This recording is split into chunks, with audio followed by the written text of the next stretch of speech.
Hi everyone, welcome to Fat to Thin Senior RNY. I'm Raven. I was 76 years old when I had gastric bypass surgery on December 16, 2019. Medicaid approved the surgery.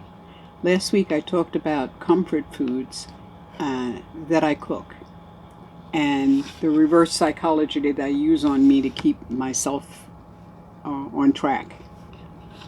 In this vlog, I'll be talking about intuitive eating. I was wondering if it's really possible for me. Is it possible for you, maybe? If you're curious, please join me on this journey and continue to watch.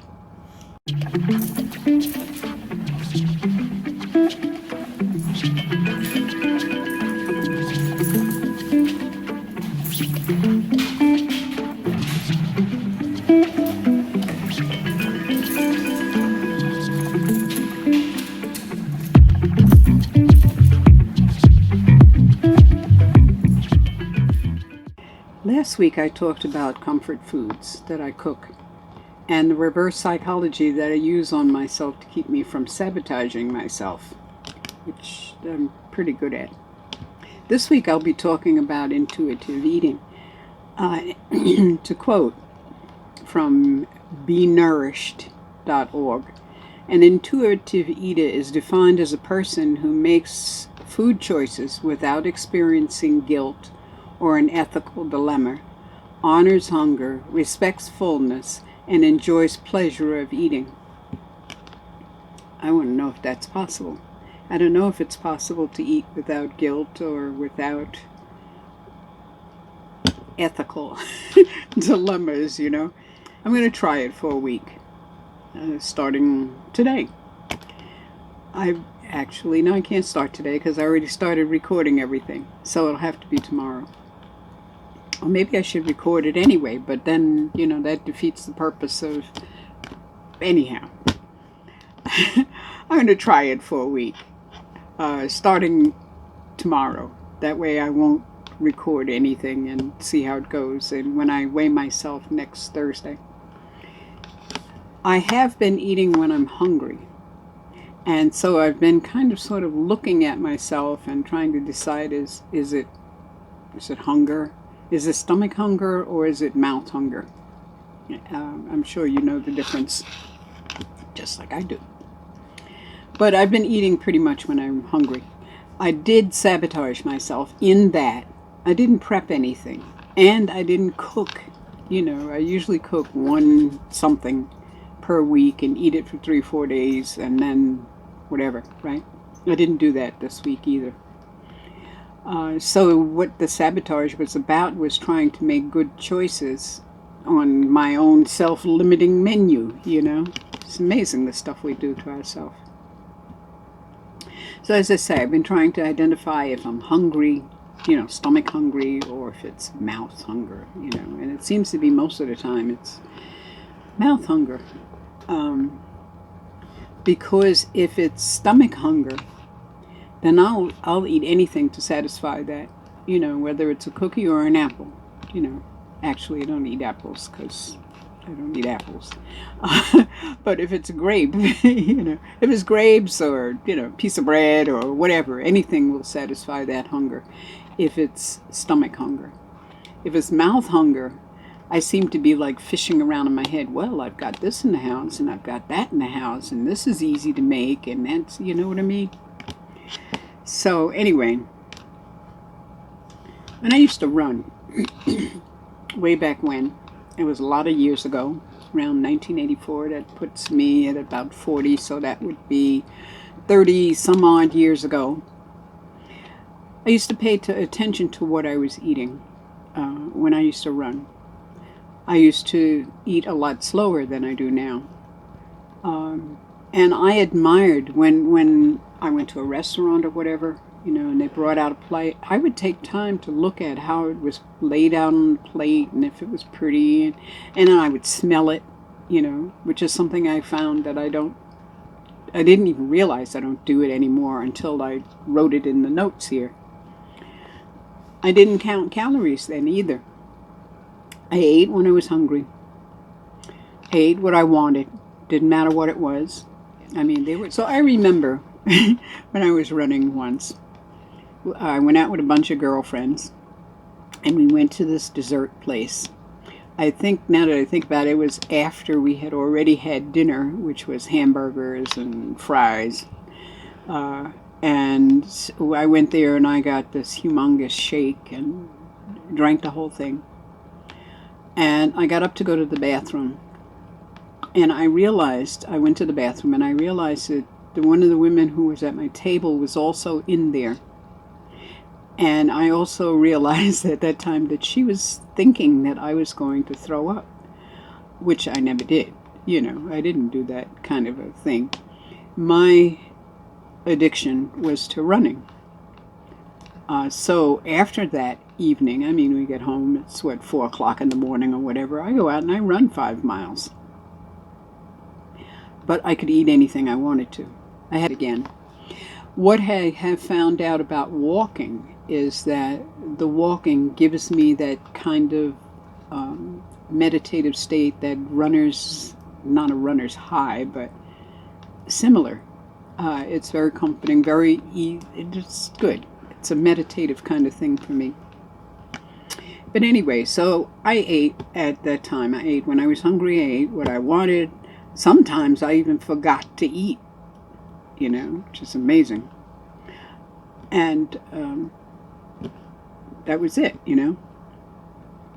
So I'm thinking, should intuitive eating be a food goal after RNY and just not pay attention to counting calories or pay attention to macros? I mean, make it a goal that after a while you know yourself, your stomach, whatever, you've gotten your stuff together, gotten your shit together, and you know how to eat and have spent some time not gaining or losing or whatever, but being stable. I think I would feel normal, you know, not on a diet. I don't know if today is not being on a diet is normal anymore, you know.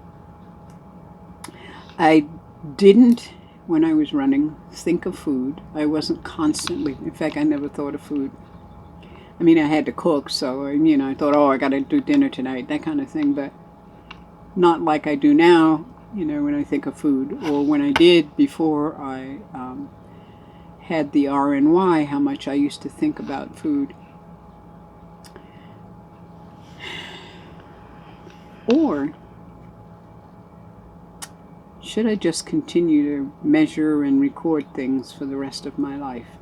It looks like, at this point in time, that's something I really just need to get used to.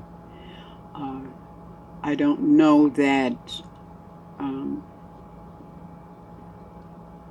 intuitive eating is even possible anymore, considering how ingrained the food industry has stuffed stuff in our head, how much back talk we've given ourselves, and all of that kind of stuff.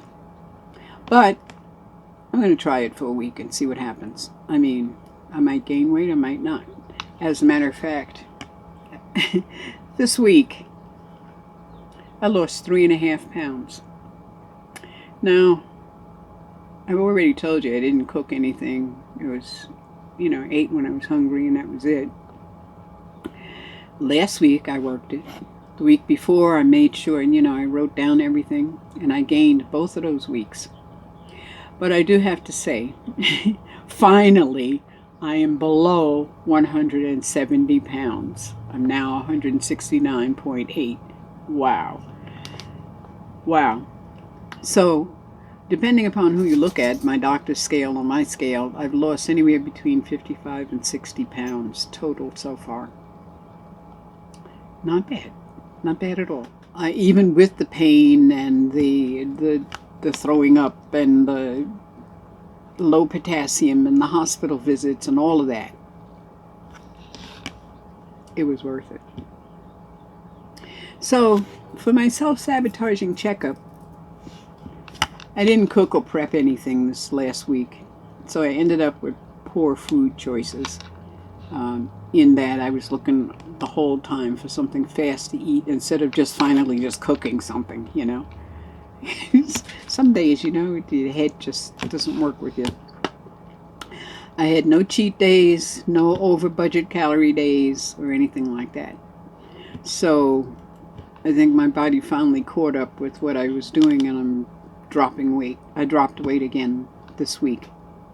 Took forever to go through those 170s. Just amazing. So anyway, the Rowley report.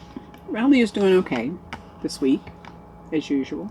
He's still barking and lunging, but he's still returning to my side. So he barks, you know, a couple of times, and then he comes back to my side. It's just really amazing. And he's pretty good on walks now. And now that it's cooler, I mean, it was 59 degrees this morning. It's amazing. Now that it's cooler, he wants to go further. It was, as I said, 59 degrees this morning, but I forgot to put the thunder shirt on him. I intended to put the thunder shirt on him again to see if that helps decrease his anxiety even further, because before the summer really hit and it started going up above 100 degrees, I put the shirt on him, and I think I only had the opportunity to use it for about a week, and it completely changed his behavior, and it has stuck pretty much. So I'm thinking that if I put the shirt on him tomorrow when it's cool, when we go out in the morning, and see if that helps with the lunging and the barking and that kind of good stuff too. But I think it's a good product. And anyway, to sum up, I'm feeling pretty good. I don't have any regrets anymore. Still don't have any regrets about the surgery. I would do it again, and because it opened my mind, opened my eyes to life around me. Things are possible now. I've got that, my Inca Trail medal says virtually everything is possible. And I've actually come to believe that virtually everything is possible. I could easily get rid of the virtually and say everything is possible, because I think so. So, who knows? Maybe, you know, the what do you call it? Intuitive eating is possible. I mean, I used to eat intuitively. So I just need to get rid of the bad habits and go back to the other ones. At least that's the way I'm thinking. Who knows? Anyway, please like, share, subscribe, comment, and ring the notification bell so you can find out next time I put up another one of these crazy videos. Don't forget to click show more to see the stuff in the description below. I put a lot of stuff in there about I can't ever remember the name of this thing. Intuitive eating. It's not very intuitive, but the word isn't. At any rate, check on the description below to see more stuff about that. Okay. And thank you for listening to me ramble on. And thank you to my subscribers for being here for me. Okay? Take care of you and yours, and blessed be.